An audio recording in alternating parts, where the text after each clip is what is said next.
احتیاط سے تعبیر کر رہی تھی۔ اس کے خیال میں اس کی طرف سے گرین سگنل پا کر وہ شخص مزید کھل جائے گا۔ اس کے خیال میں وہ خوبصورت تھی، ویل آف تھی اور اسے پہننے اوڑھنے کا سلیقہ تھا۔ ادا کو وہ سلیقہ مندی سے تعبیر کرتی تھی۔ حسنہ کی بارات کے روز اس نے اپنے آپ کو بڑی مہارت سے سجایا۔ سب نے اس کی تعریف کی تھی، خصوصاً ہنا نے۔ اچھے نئے نقش کے باعث وہ پہننے اور اوڑھنے اور میک اپ میں پرکشش دکھائی دیتی تھی۔ وہ سب میرج ہال پہنچے تو پتہ چلا تانیہ گھر پر رہ گئی ہے۔ طلال میرج ہال کے پاس کھڑا تھا اور گاڑی روک کر اتر ہی رہا تھا جب افت بھابھی دوڑتی ہوئی آئیں۔ طلال، لالی کی نند تانیہ گھر پر رہ گئی ہے، اسے تو لے آؤ۔ طلال کے اعصاب کو اچھا خاصا جھٹکا لگا۔ اس نے استفہامیہ نگاہوں سے افت بھابھی کو دیکھا۔ ان کی نگاہوں میں تحیر چھلک رہا تھا۔ جب سب آ چکی تھی تو وہ کیسے رہ گئی، جبکہ اتنی بہت سی گاڑیاں تھیں، جگہ کی بھی کمی نہیں تھی۔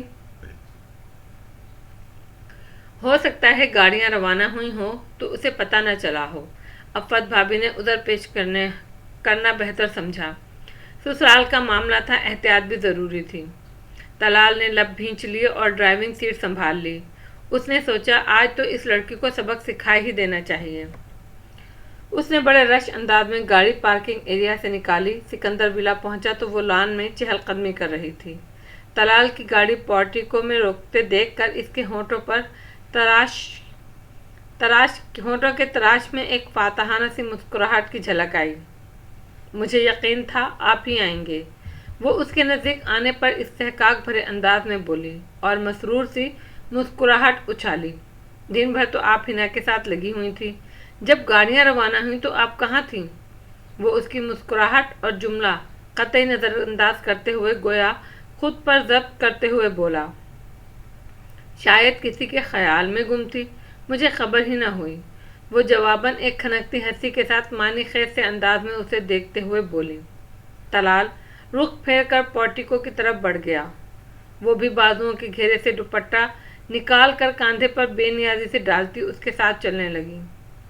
سچ تو یہ ہے طلال صاحب، اگر میں ان سب کے ساتھ چلی جاتی تو اتنے حسین لمحات بھلا کیسے میسر آتے؟ آپ کا یہ قرب کیوں کر میسر آتا؟ وہ آہستہ سے گویا ہوئی۔ طلال کو ایک پل کے لیے یہ سب اپنی کنپیوٹریوں سے شولوں کی لپیٹیں نکلتی ہوئی محسوس ہونے لگیں۔ اس نے قدرے ملامت آمیز نظروں سے اس کی طرف دیکھا اور ڈرائیونگ سیٹ پر بیٹھ گیا۔ وہ بھی نہایت اطمینان سے اور بغیر جھجکے فرنٹ سیٹ پر ڈھہ گئی اور پھر کن اکھیوں سے اسے ڈرائیو کرتے ہوئے دیکھنے لگی۔ گاڑی میں پھیلی اسپرے کی مدھر خوشبو، اے سی کی کھنک ہوائیں اور من پسند ہمسفر۔ تانیہ کا دل تمناؤں کے سیلے شوق میں بہنے لگا۔ جذبات کا ایک طوفان اٹھا اور ساحل دل پر سر پٹخنے لگا۔ تو سامنے ہے مگر تشنگی نہیں جاتی، یہ کیا ستم ہے کہ دریا سیراب جیسا ہے۔ اس نے آنکھ اٹھا کر خمار آلود نگاہوں سے اسے دیکھا۔ وہ کچھ روٹھا اور برہم سا لگ رہا تھا۔ تانیہ کا خیال تھا یہ بھی ایک ادا ہے۔ وہ بے اختیار گنگنانے لگی، شگفتہ گل کی صداؤں میں رنگ چمن میں آؤ، کوئی بھی رت ہو بہار کے پیرہن میں آؤ، کوئی سفر ہو تمہیں تو منزل سمجھ کے جاؤ، کوئی مسافر ہو تم میری ہی لگن میں آؤ۔ پھر اچانک اس نے جذبات سے لبریز ہو کر خود سپردگی کے عالم میں طلال کے کاندھے پر سر رکھ دیا۔ یہ کیوں ہمیشہ میری طلب ہی تمہیں صدا دے، کبھی تو خود بھی سپردگی کی تھکن میں آؤ۔ اس کا یہ انداز سپردگی طلال کے لیے کسی شوق سے کم نہیں تھا۔ اس کی رگوں میں دوڑتا خون آگ بن کر دہکنے لگا۔ گاڑی ایک جھٹکے سے روک کر وہ اس کی طرف گھوما۔ دوسرے ہی پل اس کا ہاتھ تانیہ کے خمار میں ڈوبے چہرے پر پوری قوت سے جا پڑا۔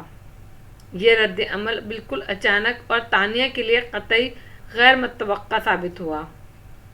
اس کا سارا خمار بھگ سے اڑ گیا۔ وہ ساکت سی رہ گئی۔ میں سوچ بھی نہیں سکتا تھا کہ تم اپنے نفس کے ہاتھوں اس قدر بے لگام بھی ہو سکتی ہو۔ غصے سے پھنکارا اور ملامت آمیز نظروں سے اسے دیکھا۔ تمہارا خیال ہے میں اپنے دل کے جذبات سے ملغوب ہو کر تمہیں لینے چلا آیا ہوں؟ تو یہ خیال غلط ہے، مجھے مجبوراً آنا پڑا، اور یاد رکھو اس طرح کی کوشش کا کوئی فائدہ نہیں ہے، اسے میں محض عزت اور وقار کی ضیاع ہی سمجھوں گا۔ وہ اس کے چہرے سے نظریں ہٹا کر گاڑی دوبارہ اسٹارٹ کر کے بے حد رش کے انداز میں بھگانے لگا۔ ایک کھولن سی محسوس ہو رہی تھی اسے اپنے دماغ میں۔ ایک عورت کا اس حد تک جذبات سے ملغوب ہو جانا باعث فخر نہیں، باعث ملامت ہے۔ عورت اپنے جذبوں میں بے بس اچھی لگتی ہے، بے باک نہیں۔ 15 منٹ کا راستہ اس نے 5 منٹ میں طے کیا اور میرج ہال کی پارکنگ لاٹ میں گاڑی لا کر جھٹکے سے روک دی۔ وہ پورے راستے گمسم بیٹھی رہی، پھر یکدم اس کے بدن میں جنبش ہوئی۔ اس نے گردن موڑ کر ایک پل کے لیے اس طرح طلال کو گھورا جیسے قتل کر دینا چاہتی ہو، پھر چپتے ہوئے لہجے میں بولی، بہت مان ہے آپ کو اپنی عزت اور پارسائی پر۔ طلال نے ابرو اچکا کر اس کی طرف رخ کیا، پھر ایک ہلکی سی سانس بھر کر چہرہ ونڈ اسکرین کی طرف کر لیا۔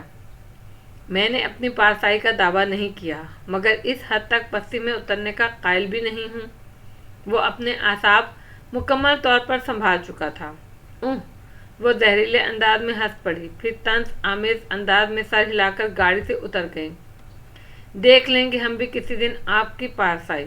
طلال نے اس کے چہرے کے تاثرات دیکھنے کی کوشش نہیں کی۔ اس کے اترتے ہی وہ خود بھی اتر کر میرج ہال کی دوسری طرف چلا گیا، جہاں چند کرسیاں رکھی تھیں۔ اسے اپنا دماغ معاف ہوتا محسوس ہو رہا تھا۔ اپنی ہتک کا احساس تانیہ کی روح پر آگ کی طرح تپ رہا تھا۔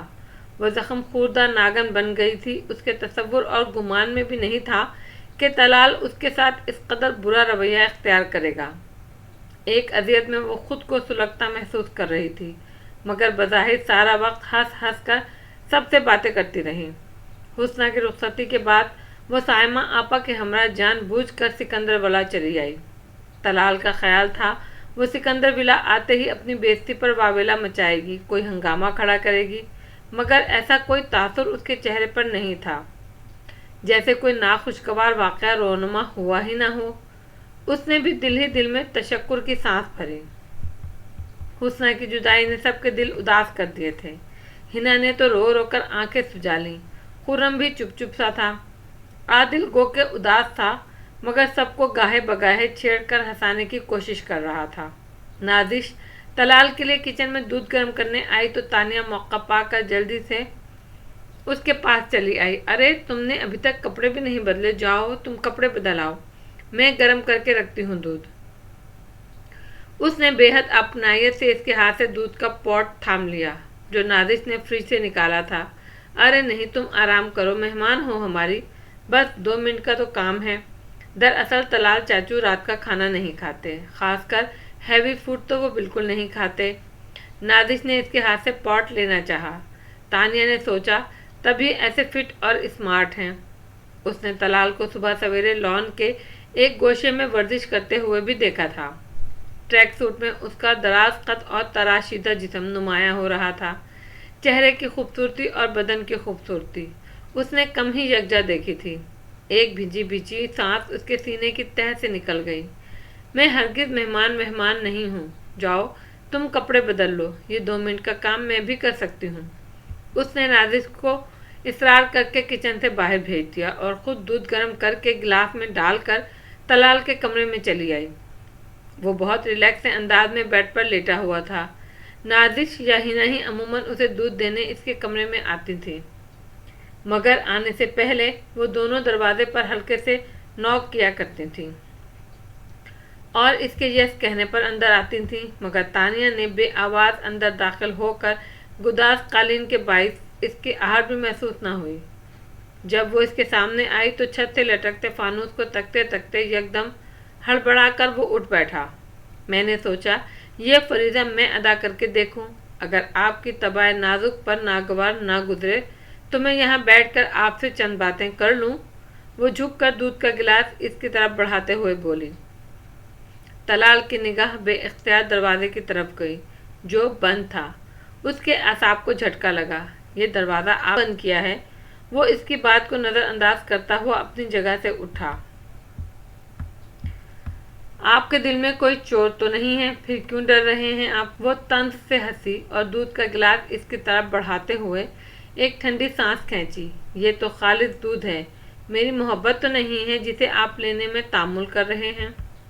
طلال نے قدرے ناگواری سے اس کی طرف دیکھا۔ اعصابی کشیدگی اور ناگواری کے جذبات اس کے چہرے سے عیاں تھے۔ تانیہ نے بھی اس پر تمام تر جرأت مندی سے نظریں اٹھائیں۔ اس کی آنکھوں میں گلابی ڈورے تیر رہے تھے۔ وہ جرأت مند بننے کی بہرحال کوشش کر رہی تھی۔ پھر غیر متزلزل لہجے میں بولی، پارسا اور نیک نام لوگوں کو ڈرنے کی کیا ضرورت ہے؟ ڈرنا تو ہم جیسوں کو چاہیے جن کا دل، ایمان، چین اور قرار سب لٹ چکا ہے۔ یہ کہہ کر وہ ہلکے سے مسکرائی۔ طلال کو اپنے اوپر سے ضبط اٹھتا محسوس ہوا۔ برائے مہربانی اس کمرے سے نکل جاؤ، اس سے پہلے کہ میرا ہاتھ پھر اٹھ جائے۔ وہ چیخ کر رہ گیا، شرم آنی چاہیے تمہیں، اتنی رات گئے ایک غیر مرد کے کمرے میں آ کر اتنی واہیات باتیں کرتے ہوئے۔ سنا ہے محبت اور جنگ میں سب جائز ہے۔ مسٹر طلال، آپ ناحق یوسف ثانی بننے کی کوشش کر رہے ہیں۔ وہ ہلکا سا ہنسی، مگر یہ ہنسی کسی ناگن کی پھنکار سے مشابہ تھی، زہر اگلتی ہوئی۔ ادھر تقاضے ہیں مصلحت کے، ادھر تقاضائے درد دل ہے۔ وہ دانت پیس کر اس کی طرف بڑھا۔ محبت کا مطلب سمجھتی ہو تم؟ اس کے لہجے، انداز اور آنکھوں میں طنز اور تسمخر تھا۔ پھر قدرے ملائمت آمیز انداز میں اس نے گہری سانس کھینچی۔ محبت اور ہوس میں بہت فرق ہے تانیہ بی بی، مگر وہ بہت کم لوگ اس فرق کو سمجھ پاتے ہیں، خصوصاً فلمیں دیکھنے والی اور گھریلو رومانوی ناول پڑھنے والی لڑکیاں ہرگز نہیں، جو ہر ہی جان خیز جذبے کو محبت کا نام دے ڈالتی ہیں۔ Shut up! تانیہ کو اپنے اندر سے آگ کی لپٹیں اٹھتی محسوس ہونے لگیں۔ ہتک اور ناکامی کے احساس نے اسے یک لخت بکھری ہوئی ناگن بنا ڈالا۔ اس نے اپنے ہاتھ میں تھامے ہوئے دودھ کے گلاس کو عجیب سی نظروں سے دیکھا، پھر تلخی سے مسکرا کر اچانک اسے زور سے دیوار پر دے مارا۔ اب اپنی پارسائی اور عزت کا چولا داغدار ہونے سے بچا سکو تو میں مانوں۔ بڑا فخر ہے نا تمہیں اپنی عزت پر؟ ایک زوردار چھناکا ہوا تھا۔ گلاس کرچی کرچی ہو کر قالین پر بکھر گیا، جبکہ دودھ، دیوار، شیلف، قالین سب پر پھسلتا چلا گیا۔ اس کے ساتھ ہی تانیہ نے دونوں ہاتھوں میں چہرہ ڈھانپ لیا اور بآواز بلند چیخ چیخ کر رونا شروع کیا۔ طلال کے اعتماد میں گویا دراڑ سی پڑ گئی۔ گلاس ٹوٹنے کی آواز اور اس کا بآواز بلند رونا اسے سٹپٹا دینے کو کافی تھا۔ اسے سمجھنے میں دیر نہ لگی کہ یہ کس مکروہ ارادے کی کوشش ہے۔ دماغ خراب ہو گیا ہے تمہارا، بند کرو یہ ڈرامہ اور دفع ہو جاؤ یہاں سے۔ آئی سے گیٹ آؤٹ، مگر اس کے بقایا الفاظ اس کے حلق میں ہی پھنس کر رہ گئے۔ بے نام خوف نے اس کے وجود کو اپنی لپیٹ میں لے لیا۔ اسے اپنے کمرے کے باہر قدموں کی دھمک سنائی دینے لگی۔ دوسرے ہی پل اس کا کمرہ زور زور سے بجایا جانے لگا۔ طلال، دروازہ کھولو! کیا ہوا طلال؟ یہ لالا رخ کی آواز تھی۔ پھر اسے رافعہ بیگم کی آواز سنائی دی۔ اسے لگا جیسے وہ وہیں کھڑے کھڑے ایک اندھی کھائی میں اترتا چلا گیا ہے، جہاں دل دوست تاریکی کے سوا کچھ نہیں تھا۔ اس کا چہرہ یوں سفید پڑ گیا جیسے سارا خون نچوڑ لیا گیا ہو۔ تانیہ کی سسکیاں کچھ اور تیز ہو گئیں اور دروازے کی دستکیں بھی۔ وہ بامشکل خود کو گھسیٹ کر دروازے تک لایا اور چٹکنی گرا دی۔ اسے کوئی کند چھری سے ذبح کرتا تب بھی وہ شاید اتنا نہ تڑپتا جتنا لالا رخ سے ملتے ہی تڑپا تھا۔ اس کی روح میں زخم سا پڑ گیا تھا۔ تانیہ کا قالین پر پڑا دوپٹہ، بکھرے بال، آنسو بہانا چہرہ سب کی نظروں کو تحیر کر گیا۔ طلال!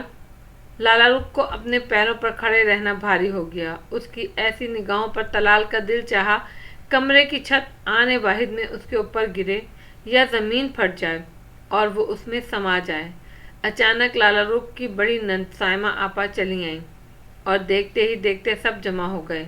اندر کی صورتحال نے لڑکیوں کو سہما دیا تھا۔ وہ کمرے میں داخل ہونے کے بجائے راہداری ہی میں جم گئی تھیں۔ یہ جھوٹ ہے لالی، بکواس ہے، اس نے میرے ساتھ ڈرامہ رچایا ہے۔ میں قسم کھا کر کہتا ہوں لالی، اس نے میرے ساتھ کھیل کھیلا ہے۔ طلال کو اپنی مزاحمت کا خیال آیا۔